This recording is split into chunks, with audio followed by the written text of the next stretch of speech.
Bonjour à toutes et tous, nous allons installer maintenant un outil de cryptage, hein.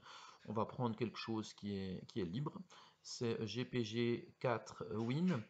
Donc vous allez à l'adresse qui est ici, vous dites que vous allez faire un don de 0 $ puisque vous n'avez pas d'argent, hein, on ne va pas exabuser, mais si vous utilisez ça de manière professionnelle, je vous invite à faire un don. C'est pas parce que les choses sont en open source que on doit pas aider les développeurs. Mais bref, vous choisissez 0, vous faites download et vous allez télécharger ce fichier GPG4 Win 3.1, etc. Donc une fois que ceci est fait, eh bien, je vous invite à l'installer dans une machine virtuelle, hein, puisque vous n'avez pas normalement les droits d'administrateur sur vos postes de travail. Donc, moi, j'ai pris une machine virtuelle qui traînait quelque part, un Windows, et puis je vais exécuter ça en tant qu'administrateur pour faire l'installation. Donc, vous lancez cette installation. Le système, il va décomprimer, dépacter, hein, ce qu'il a comprimé, et on va faire une installation en français, hein, on ne va pas se casser la tête. On voit que c'est une version relativement neuve, hein, la 3.1.11, elle date de la fin de l'année 2019, donc elle a 6 mois à peu près. Alors, de quoi a-t-on besoin? Eh bien, il y a Cléopatra. Vous le laissez comme ceci. On ne va pas faire plus que ça. On va l'installer par défaut et vous lancez l'installation. Et puis en fait, là, il va vous mettre en place un système de cryptage avec comment? Du cryptage asymétrique, hein, puisque on n'aura plus ces problèmes de transmission de clés, mais également dessous, caché, hein, dedans, intégré du cryptage symétrique. Et nous, on va générer nos clés, on va voir comment on peut faire ça. Donc si vous avez besoin pour votre machine virtuelle, hein, de vous connecter à Internet, par exemple, hein, mettez-la en NAT ou en Bridged. Moi, elle était en host only, je la passe comme ceci, comme ça je pourrais euh, déposer des choses sur Internet si j'en ai besoin. Voici, donc mon installation, elle est terminée, tout a été installé et on n'a plus qu'à fermer et on pourra lancer le logiciel Cléopatra. Donc ça, le GPG4, j'en ai plus besoin, hop, à la poubelle. Je ne veux pas pourrir ma machine virtuelle de plein de fichiers inutiles. Et je vais donc lancer Cléopatra. Donc voilà, qu'est-ce qui va se passer maintenant? Le système, alors, va nous dire on est bienvenu, etc. Cléopatra est une interface logicielle de chiffrement GNU-PG, donc Cléopatra est en fait la partie graphique qui va nous aider à utiliser le logiciel de chiffrement. Et puis, qu'est-ce qu'on doit faire? Eh bien, pour ce logiciel, puisqu'on fait du cryptage asymétrique, on doit faire cette nouvelle paire de clés. On doit créer nos clés, une clé secrète et une clé publique. Alors, on va créer ces clés. Et là, c'est facultatif, mais on va faire on va remplir les informations de manière relativement propre. Alors, j'aurai, si je m'appelle Dupont Maurice, par exemple, adresse électronique dupont.maurice@yopmail.com. Je mets une adresse jetable, hein, je ne veux pas m'embêter à fournir mes adresses pour l'exercice, donc on y va comme ça, dupontmaurice@yopmail.com. On pourrait aller ici dedans, dans la configuration avancée. On voit que l'algorithme ici de cryptage, c'est RSA. Et on voit que la taille des clés, c'est 2048 bits, hein, c'est pas 256 bits comme l'algorithme symétrique, hein. Il y a d'autres algorithmes possibles, mais nous, on va utiliser le RSA, le traditionnel. Et en fait, on va fournir des informations qui seront valables jusqu'au 25/5/2022, donc sur 2 ans.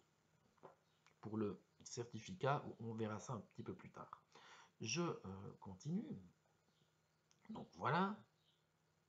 Et je crée maintenant, il y a cette création de la paire de clés.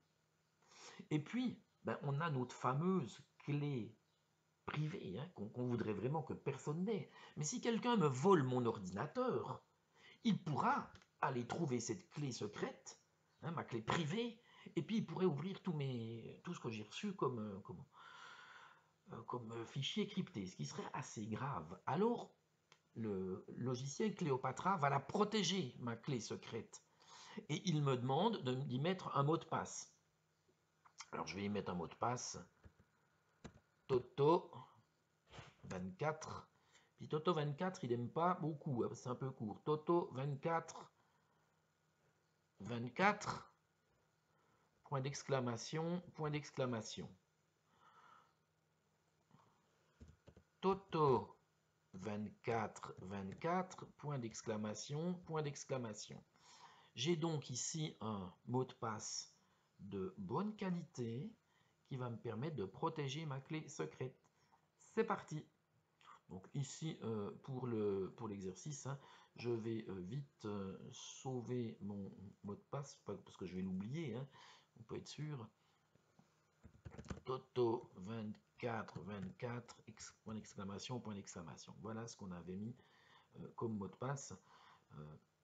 Et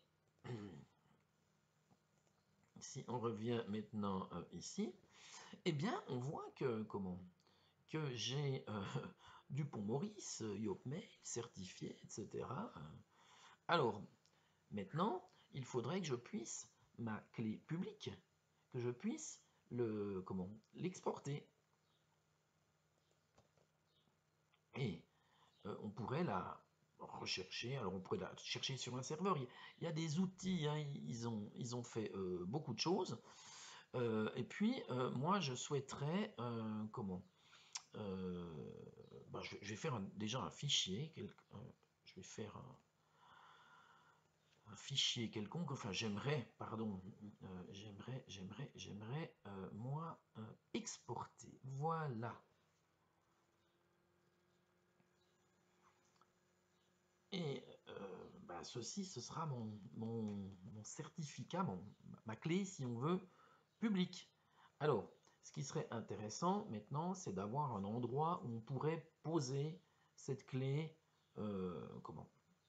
Cette clé. Alors, pour l'exercice, hein, on ne va pas le poser, mais moi, ce que je vous invite à faire, c'est à donner à un de vos collègues ce certificat. Donc, vous envoyez ça par email. Alors, on va le mettre sur le bureau ici. Hein. Enregistrer. Où est-ce qu'il l'a mis? Voilà donc ce certificat. Et puis, ben, vous le... Ah ben, je vais le poser. Je vais tout simplement le poser dans Teams. Hein. Donc, copier. Et je viens donc dans Teams. Dans Fichier. Et alors, coller. Je vais d'abord le mettre ici. Et je vais passer ce certificat. Et je vais carrément faire ici un nouveau dossier que j'appelle info 1 certificat. Créer. Puis, hop, je vais mettre mon certificat ici dedans. Donc, éditer, copier.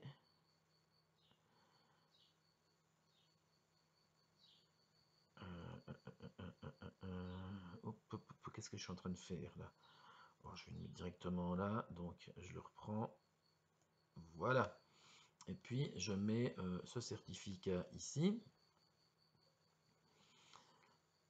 Et je vous invite, vous, à aussi mettre vos certificats ici dedans. Je reviens ici dans mes fichiers. Voilà. Donc ici, je vais le supprimer. Celui-ci, je n'en ai plus besoin. Donc, chacun, vous vous faites une adresse email hein, sur Yopmail et vous créez les certificats et vous posez vos certificats ici dedans. Et ce que je vous demande de faire, c'est qu'une fois que c'est fait, je vous demande de m'envoyer ou de vous envoyer mutuellement à un de vos collègues, peu importe. Mais vous allez prendre les certificats de vos collègues qui seront déposés ici dedans et dans Cléopatra, vous allez pouvoir, oups, alors je reviens ici, voilà, vous allez pouvoir importer ces certificats. Et vous allez importer ces certificats, ce qui fait que vous aurez, ben, je ne sais pas, joshuafrein@yopmail.com et vous pourrez crypter un fichier, l'envoyer au destinataire et le destinataire sera le seul qui pourra l'ouvrir parce que il aura, lui, la clé secrète. Il faut être clair, hein, si vous cryptez un fichier, vous avez fait un fichier Word, vous le cryptez avec la clé publique de quelqu'un, vous effacez votre fichier qui n'était pas crypté, vous n'avez plus que la partie cryptée, vous ne pouvez pas revenir en arrière. Hein. Vous, c'est pas parce que vous l'avez crypté avec la clé publique que vous pourrez le décrypter. Seul le destinataire ou les destinataires prévus pourront le décrypter. Alors, ça signifie quoi? Ceci, ça signifie que ce logiciel, en fait, ici, si maintenant je voulais envoyer à Dupont-Maurice un fichier crypté, ben, comment je ferais? Alors, je vais prendre ben, voilà, ce fichier Word, les données hiérarchiques, et je vais le crypter. Donc, je viens ici, je viens sur le bureau, et les données hiérarchiques, boum, qui va crypter, ou qui est le destinataire, eh ben c'est Dupont-Maurice, hein, et je vais le chiffrer pour moi, mais je pourrais le chiffrer pour d'autres. L'intérêt, c'est de le chiffrer pour d'autres. Ici, dans mon exemple, je n'ai qu'une paire de clés, je ne peux que le faire que pour moi, mais peu importe. Et vous signez ça, et qu'est-ce qu'il me dit? Hé, hé, mon gars, si tu veux, si tu veux utiliser, il faut donner ta fameuse clé secrète, hein, donc Toto 24, 24, point d'exclamation, point d'exclamation. Et là, le fichier, il est cette fois crypté. Celui-là, vous pouvez le transmettre. Ici, comme j'ai tout fait en local. Alors, vous voyez, il me donne hein, les informations, qui a fait quoi, etc., etc.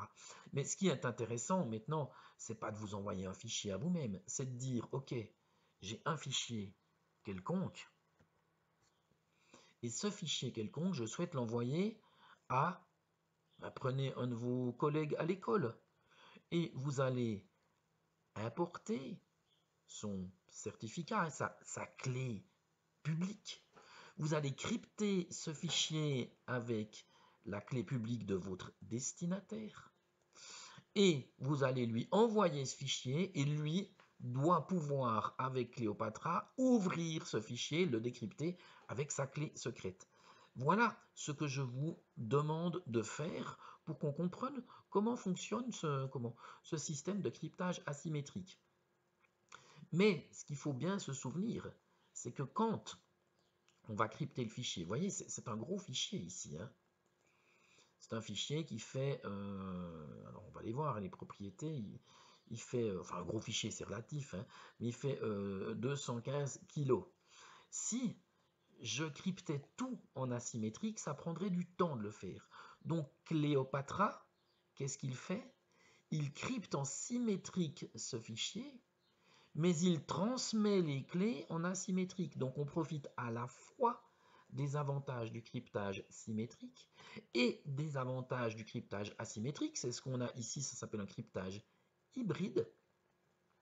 Et grâce à ceci, eh bien, on peut simplement, facilement, envoyer des données cryptées en n'ayant à la fois plus besoin de transmettre les clés.